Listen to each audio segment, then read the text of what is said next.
नमस्कार साथियों, आपका हमारे YouTube चैनल जुगल टेक्निकल में हार्दिक स्वागत है। मैं जुगल राठौर। साथियों, इस वीडियो में हम बात करेंगे बोर्ड परीक्षा 2024 यानी कि कक्षा 8वीं बोर्ड परीक्षा के शतरांक किस प्रकार निकालने हैं, शतरांक का फॉर्मूला क्या रहने वाला है, एग्जाम के कितने शतरांक निकालने हैं और उपस्थिति के कितने शतरांक देने हैं, इसको लेकर पूरी जानकारी क्या है। सभी सरकारी विद्यालय और प्राइवेट विद्यालयों के लिए ये दिशा निर्देश जारी किए गए हैं, तो पूरे दिशा निर्देश क्या है इसको लेकर कंप्लीट पूरी जानकारी मैं आपको इस वीडियो में देने वाला हूँ।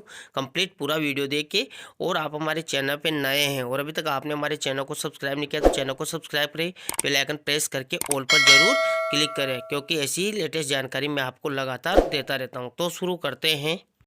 तो देखिए, कार्यालय निदेशक प्रारंभिक शिक्षा एवं पंचायती राज प्रारंभिक शिक्षा विभाग राजस्थान बीकानेर के द्वारा जो प्रारंभिक शिक्षा पूर्णता प्रमाण पत्र कक्षा 8 2024 हेतु दिशा निर्देश जारी कर दिए गए हैं। यानी कि जो भी दिशा निर्देश है वो क्या है, पूरी जानकारी तो देखें। यहाँ पर प्रारंभिक शिक्षा पूर्णता प्रमाण पत्र परीक्षा कक्षा 8 2024 हेतु प्रस्तावित दिशा निर्देश। तो देखिए, 17, 15, 16 से ही कक्षा 8वीं की परीक्षा हेतु वार्षिक परीक्षा जो है वार्षिक मूल्यांकन परीक्षा के तर्ज पर प्रारंभिक शिक्षा पूर्णता प्रमाण पत्र परीक्षा कक्षा 8 आयोजित करने का निर्णय राज्य सरकार द्वारा लिया गया था।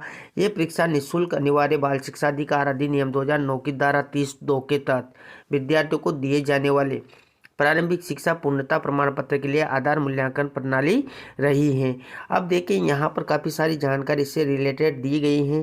देखिए, यहाँ पर जो शिक्षा विभागीय परीक्षा राजस्थान बीकानेर को प्रारंभिक शिक्षा पूर्णता प्रमाण पत्र परीक्षा कक्षा 8 हेतु नोडल एजेंसी नियुक्त किया गया है।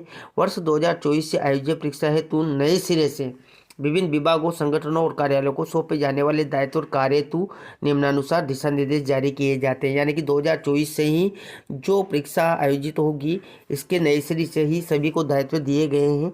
यहाँ पर देखिए, सभी के दायित्व तय किए गए हैं, जैसा कि निदेशालय प्रारंभिक शिक्षा राजस्थान बीकानेर के कार्य और दायित्व क्या है।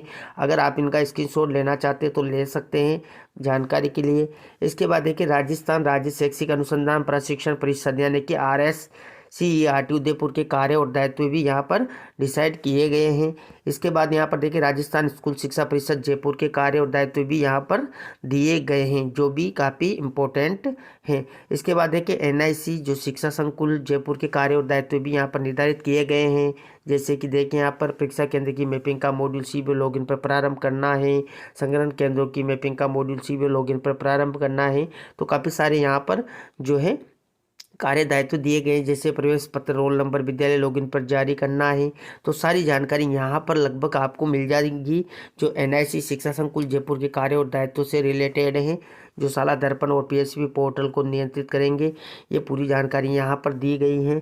इसके बाद भी यहाँ पर देखिए, कार्यालय पंजीयक यानी कि शिक्षा विभाग की परीक्षा राजस्थान बीकानेर के कार्य और दायित्व भी यहाँ पर बताए गए हैं। शिक्षा विभाग के संभाग और जिला स्तरीय अधिकारियों के कार्य और दायित्व हैं, डाइट के कार्य और दायित्व हैं। जो मुख्य काम होता है जो परीक्षा से रिलेटेड और डाइट से होता है, तो डाइट के भी यहाँ पर आप कार्य देख सकते हैं। काफ़ी सारी जानकारी यहाँ पर डाइट की रिलेटेड है और CBO के कार्य और दायित्व भी यहाँ पर बताए गए हैं। अब जो मुख्य कार्य हैं वो यहाँ पर देखिए, तो सबसे पहले हम बात करते हैं ग्रेडिंग स्केल की। तो देखिए, निःशुल्क और अनिवार्य बाल शिक्षा अधिकार अधिनियम 2019 संशोधित 15 सितंबर 2020 के राजस्थान राजपत्र विशेषांक में वर्णित प्रावधान के तहत वर्तमान में कक्षा 8 की परीक्षा में अनुत्तीर्ण होने वाले विद्यार्थियों को आगामी कक्षा में क्रमोन्नत नहीं करने का निर्णय लिया गया है। यानी कि कक्षा 8 में अगर कोई स्टूडेंट अनुत्तीर्ण हो जाता है तो उसे आगामी कक्षा में क्रमोन्नत नहीं करने का निर्णय किया गया है। ग्रेडिंग स्केल निम्नानुसार है। अब देखें, यहाँ पर अगर 81 से 100% यानी कि 100 के बीच नंबर होते हैं तो यहाँ पर देखिए A ग्रेड उसको दी जाती है। 61 से 80 के बीच होता है तो B, और 41 से 66 के बीच होता है तो C, और 33 से 40 होता है तो यहाँ पर D ग्रेड जो है रखी जाती है, और 0 से 32 अगर हैं तो यहाँ पर E जो है ग्रेडिंग स्केल उसका रहता है। यानी कि कक्षा 8वीं जो बोर्ड परीक्षा है उसमें ये नंबरों की जो स्केल है, यानी कि इतने नंबर है, इतने % आती है, तो ये ग्रेड यहाँ पर दी जाती है। यहाँ पर देखिए, ग्रेड E प्राप्त करने वाले विद्यार्थियों को आगामी कक्षा में क्रमोन्नत नहीं करके पूरक परीक्षा ली जाएगी, और पूरक परीक्षा उत्तीर्ण करने पर ही आगामी कक्षा में क्रमोन्नत किया जाएगा। अगर पूरक परीक्षा में वो उत्तीर्ण नहीं होता है तो उसे क्रमोन्नत नहीं किया जाएगा। यहाँ पर साफ साफ आगामी कक्षा में क्रमोन्नत क्रमोन्नत नहीं करने का निर्णय लिया गया है। यानी कि कक्षा 5 में ऐसा नहीं था। कक्षा 5 में पूरक परीक्षा अगर वो उत्तीर्ण भी नहीं करता है तो भी उसको क्रमोन्नत किया जाता है। तो यहाँ पर कक्षा 8 में अलग है। इसके बाद देखिए जो यहाँ पर कक्षा 8वीं बोर्ड है, कक्षा 8वीं बोर्ड परीक्षा 2024 में दक्षता आधारित प्रश्न पत्र समाहित रहेंगे। और यहाँ पर देखिए 20 अंक के 17 अंक होंगे और 80 अंक लिखित मूल्यांकन के निर्धारित किए गए। इस प्रकार 100 नंबर का ये होता है। शतरांक निर्धारण की हम बात कर लेते हैं। यानी कि कक्षा 8वीं बोर्ड में शतरांक निर्धारण किस प्रकार होगा, तो देखिए सीसीए संचालित विद्यालयों में शतरांक निर्धारण, यानी कि सीसीए संचालित विद्यालयों में शतरांक के 20 अंकों में से 5 अंक उपस्थिति के और 15 अंक ऐसे 1 ऐसे 2 और अन्य शैक्षिक व्यक्तिगत गुण अभिवर्ती आधारित गतिविधियों आदि के लिए निर्धारित प्रपत्र 2 के अनुसार निर्धारित होंगे। अब यहाँ पर देखिए उपस्थिति के अंक निम्नानुसार निर्धारित होंगे। तो उपस्थिति देख लीजिए, यहाँ पर अगर 65 से 75% उपस्थिति रहती है तो 3 अंक होंगे, और 76 से 85% उपस्थिति रहती है तो 4 अंक होंगे, और 86 से 100% उपस्थिति रहती है तो 5 अंक उनको देने का प्रावधान यहाँ पर किया गया है। अब देखिए शतरांक निर्धारण जो प्रपत्र 2 है वो यहाँ पर देख सकते हैं। यहाँ पर पूरी जानकारी इसको रिलेटेड दे रखी, देखिए आकलन क्षेत्र हैं, यहाँ पर देखिए शिक्षण अधिगम और कक्षा कक्षीय प्रक्रिया हैं, प्रदत्त कार्यों प्रतिपुष्टि और व्यक्तिगत गुण अभिवर्तियों पर आधारित गतिविधियाँ हैं। तो यहाँ पर देखिए जो पहला कॉलम है इसमें जो सीसीए संचालित विद्यालय हैं उसमें ऐसे 1 ऐसे 2 होता है, तो उसके 10 नंबर में से आपको अंक देने होते हैं, तो 10 में से यहाँ पर अंक देने हैं।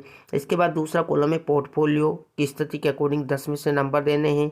तीसरा यहाँ पर चेकलिस्ट के अंकन के अकॉर्डिंग यहाँ पर 10 में से नंबर देना है। अवलोकन और मौखिक गतिविधियों के आधार पर 20 में से यहाँ पर नंबर देना है, और नियमितता और संबद्धता के संबंध में यहाँ पर 10 में से नंबर देना है।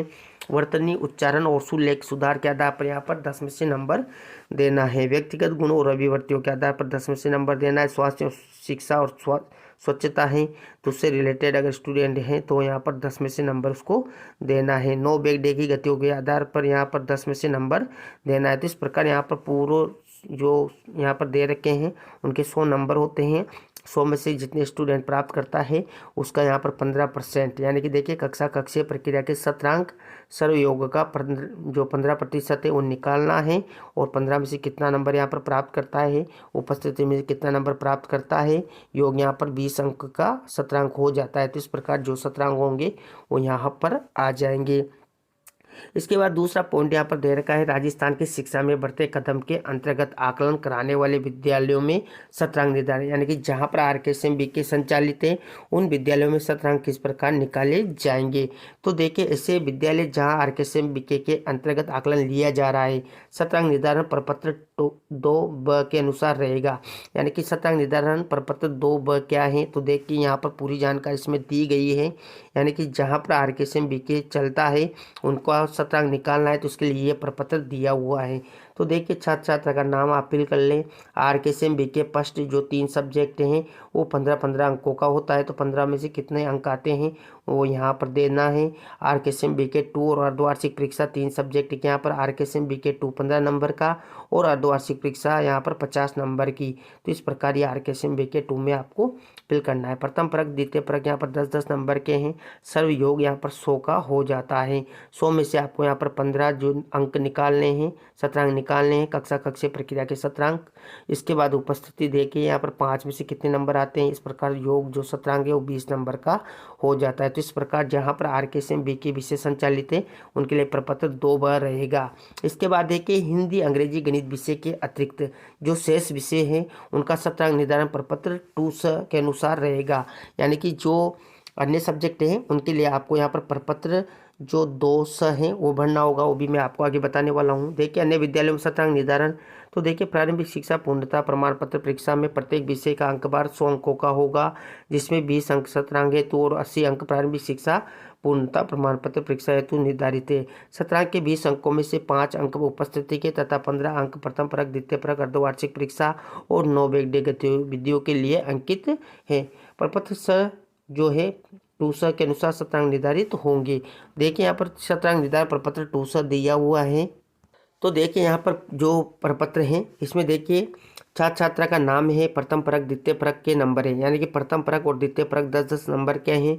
अर्धवार्षिक परीक्षा जो लिया आपने वो 70 नंबर की है, और जो 9 बैकडे गतिविधियाँ उसके 10 में से नंबर आपको देने। तो इस प्रकार 100 अंकों का ये सर्वयोग हो जाता है, और 100 अंकों में से आपको कक्षा कक्षीय प्रक्रियाओं के सत्रांक 15 निकालने हैं, और उपस्थिति के 5 अंक। इस प्रकार योग सत्रांक 20 अंकों का हो जाता है। तो जो अन्य विषय हैं जो RKCM BK के अलावा, उनके लिए यहाँ पर प्रपत्र सह आपको फिल करना होगा। इसके बाद देखिए सामान्य दिशा निर्देश भी यहाँ पर दिए हुए हैं, एक बार इनको आप अच्छे से रीड कर लें। देखिए यहाँ पर इस परीक्षा का नाम प्रारंभिक शिक्षा पूर्णता जो प्रमाण पत्र परीक्षा 2024 होगा।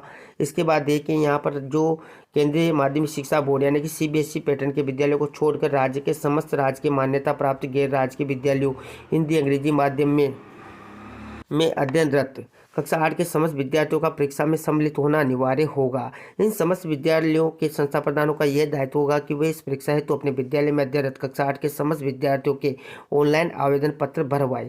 यानी कि ऑनलाइन आवेदन पत्र आपको भरने जो 12 जनवरी से शुरू होंगे। कक्षा 8 के लिए ये दक्षता आधारित परीक्षा वार्षिक परीक्षा होगी। इसके अतिरिक्त विद्यालय स्तर पर किसी भी प्रकार का अन्य परीक्षा नहीं ली जानी है। दृष्टिहीन और मुकबधिर विद्यार्थियों के लिए दक्षता आधारित इस वार्षिक परीक्षा में भाग लेना अनिवार्य होगा। ऐसे परीक्षार्थियों को माध्यमिक शिक्षा बोर्ड राजस्थान अजमेर द्वारा विशेष आवश्यकता वाले बालक बालिकाओं यानी कि जो CWSN कैटेगरी के बच्चे हैं को उपलब्ध करवाई जाने वाली सुविधा शीतलता उपलब्ध करवाने हेतु जारी प्रपत्र 33 अनुसार लाभ दिया जाएगा। राज्य में संचालित मान्यता प्राप्त उर्दू सिंधी माध्यम के विद्यालयों के विद्यार्थियों के लिए राज्य स्तरीय परीक्षा में भाग लेना अनिवार्य होगा, और इस हेतु विद्यार्थियों के लिए भाषा विषय के प्रश्न पत्रों के अतिरिक्त शेष विषय सामाजिक विज्ञान विज्ञान गणित के प्रश्न पत्र संबंधित माध्यम में प्रदान किए जाएंगे। उपस्थिति या उनकी गणना की बात करें तो कक्षा 8 में अध्ययनरत नियमित विद्यार्थियों के लिए प्रवेश लेने की तिथि से प्रारंभिक शिक्षा पूर्णता प्रमाण पत्र परीक्षा की तैयारी अवकाश से पूर्व दिवस तक न्यूनतम 75% उपस्थिति का होना अनिवार्य है। संस्था प्रधानों द्वारा विद्यार्थियों की रुग्णता अथवा अन्य युक्त कारणों के कारण आधार पर विवेकानुसार उपस्थिति में 10% तक की छूट दी जा सकती है। परीक्षा हेतु विद्यार्थियों से कोई शुल्क नहीं लिया जाएगा। मूल 6 विषयों का दक्षता आधारित परीक्षा द्वारा मूल्यांकन किया जाएगा। कला शिक्षा, कार्यानुभव और स्वास्थ्य और शारीरिक शिक्षा के विषयों के लिए विद्यालय स्तर पर किए गए शैक्षिक कार्यों तथा गतिविधियों के आधार पर 5 पॉइंट स्केल पर आधारित ग्रेड दी जाएगी। सानुग्रह अंक की बात करें तो चूंकि निःशुल्क एवं अनिवार्य बाल शिक्षा अधिकार अधिनियम 2019 के संशोधित के तहत वर्तमान में कक्षा की परीक्षा में वर्तमान सत्र में अनुत्तीर्ण होने वाले विद्यार्थियों को आगामी कक्षा में क्रमोन्नत नहीं किया जाएगा। न्यूनतम उत्तीर्णांक से कम अंक प्राप्त करने वाले विद्यार्थियों को सानुग्रह अंक देने का प्रावधान किया जाता है। तो देखिए यहाँ पर अंक के जो विद्यार्थी हैं में अंकों में अधिक के 5% यानी कि एक सब्जेक्ट में होता है तो 5%, और 2 विषय होने पर अधिकतम अंक के 2-2% अंक की दिए जाएंगे। सानुग्रह अंक का प्रावधान केवल मुख्य परीक्षा में ही होगा। पुनः मूल्यांकन का प्रावधान नहीं रखा गया है, केवल डाइट स्तर पर पुनः गणना की जा सकेगी। शाला दर्पण पोर्टल पर पुनः गणना हेतु आवेदन किया जा सकेगा, जिसके लिए डाइट द्वारा 100 रुपये प्रति विषय की दर से पुनः गणना शुल्क लिया जाएगा। समस्त डाइट में पुनः गणना संबंधी व्यवस्था में एकरूपता सुनिश्चित करने हेतु निम्नलिखित निर्देशों का पालन किया जाए। अब देखिए यहाँ पर पुनर्गणना आवेदन की अंतिम तिथि, तो देखिए परीक्षा परिणाम घोषणा से 9 दिवस के भीतर आपको यहाँ पर पुनर्गणना आवेदन करना होगा। डाइट द्वारा संग्रहण और मूल्यांकन केंद्रों के माध्यम से पुनर्गणना कार्य संपादन हेतु समयावधि आवेदन की अंतिम तिथि से 10 दिवस के भीतर करना होगा। पुनर्गणना पश्चात ग्रेड परिवर्तन की स्थिति में संशोधित ग्रेडिंग युक्त प्रमाण पत्र वितरण करना। पुनर्गणना कार्रवाई संपादन की अंतिम तिथि से 7 दिवस के भीतर ये कार्य करना होगा। इसके बाद देखिए निःशुल्क अनिवार्य बाल शिक्षा अधिकार अधिनियम 2009 के तहत विद्यार्थी को विद्यालय में नियमित शिक्षण कराना है, अतः इस परीक्षा में स्वयं पाठी विद्यार्थी हेतु कोई प्रावधान नहीं है। प्रारंभिक शिक्षा पूर्णता प्रमाण पत्र परीक्षा में हिंदी, अंग्रेजी, गणित, विज्ञान, सामाजिक विज्ञान और तृतीय भाषा विषयों के प्रश्न पत्र होंगे। प्रारंभिक शिक्षा जो परीक्षा है प्रारंभिक शिक्षा पूर्णता प्रमाण पत्र परीक्षा 2024, उसके लिए भी समितियों का गठन भी कर दिया गया है। देखिए यहाँ पर जो 33 जिला अनुसार ये व्यवस्था है। इसके बाद देखिए जो 17 नवीन जिले हैं उनके लिए भी परीक्षा संचालन समिति यहाँ पर बना दी गई है। तो इस प्रकार रहने वाली हैं ब्लॉक स्तरीय संचालन समिति, आप देख सकते हैं। तो काफ़ी सारी जानकारी यहाँ पर दी गई हैं। इसके बाद भी देखिए यहाँ पर कुछ जानकारी आप देखें तो देखिए समस्त प्रधानाचार्य डाइट अपने जिले के जिला शिक्षा अधिकारी प्रारंभिक और माध्यमिक मुख्यालय से समन्वय स्थापित कर मुख्य ब्लॉक शिक्षा अधिकारी के माध्यम से विषयवार परीक्षकों का साला दर्पण पोर्टल पर ऑनलाइन पैनल तैयार करेंगे और पैनल जो है प्रश्न पत्र बुकलेट का मूल्यांकन करवाएंगे। इसके बाद भी देखिए काफ़ी सारी जानकारी यहाँ पर दी गई है। परीक्षा समाप्ति के तत्काल पश्चात प्रश्न पत्र बुकलेट सुरक्षित रूप से निर्धारित संग्रहण केंद्र पर जमा करवाए जाएंगे। इसके बाद देखिए यहाँ पर काफ़ी सारी जानकारी जो है आप देख सकते हैं।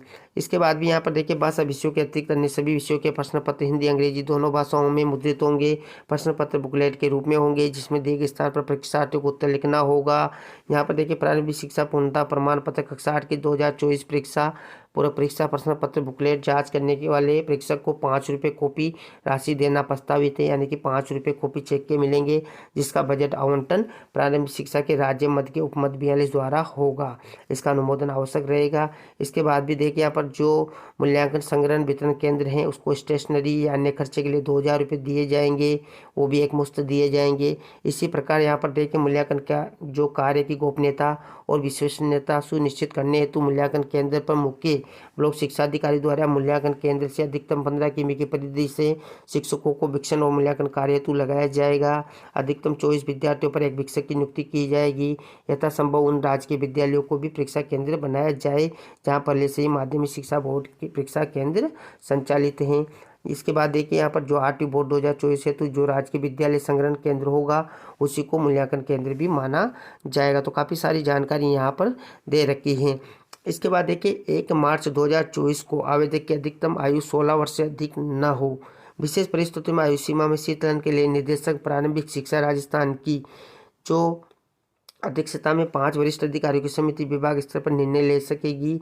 इसके बाद देखिए प्रश्न पत्र पूर्णांक 80 अंक का होगा और समय 2.5 घंटे का होगा। तो इस प्रकार यहाँ पर पूरी जानकारी परीक्षा से रिलेटेड जो आरटी बोर्ड परीक्षा है उससे रिलेटेड पूरी जानकारी यहाँ पर दी गई हैं। पूरे दिशा निर्देश दिए गए हैं। 17 अंक किस प्रकार निकालने हैं, ग्रेडिंग सिस्टम क्या रहने वाला है, सेंटर से लेकर परीक्षा तक लेकर पूरी जानकारी इसमें दी गई है। तो आपको हमारी जानकारी कैसी लगी? जानकारी अच्छी लगी तो लाइक शेयर करें और अभी तक आपने हमारे चैनल को सब्सक्राइब नहीं किया तो चैनल को सब्सक्राइब करें, बेल आइकन प्रेस करके ऑल पर जरूर क्लिक करें क्योंकि ऐसी लेटेस्ट जानकारी मैं आपको लगातार देता रहता हूं। और साथ ही जो ये पीडीएफ है ये आपको हमारे टेलीग्राम चैनल पर मिल जाएगी। टेलीग्राम चैनल का लिंक मैं वीडियो के डिस्क्रिप्शन में दे दूंगा, वहां जाकर आप उसको जो है ले सकते हैं। तो ये थी पूरी जानकारी। धन्यवाद साथियों।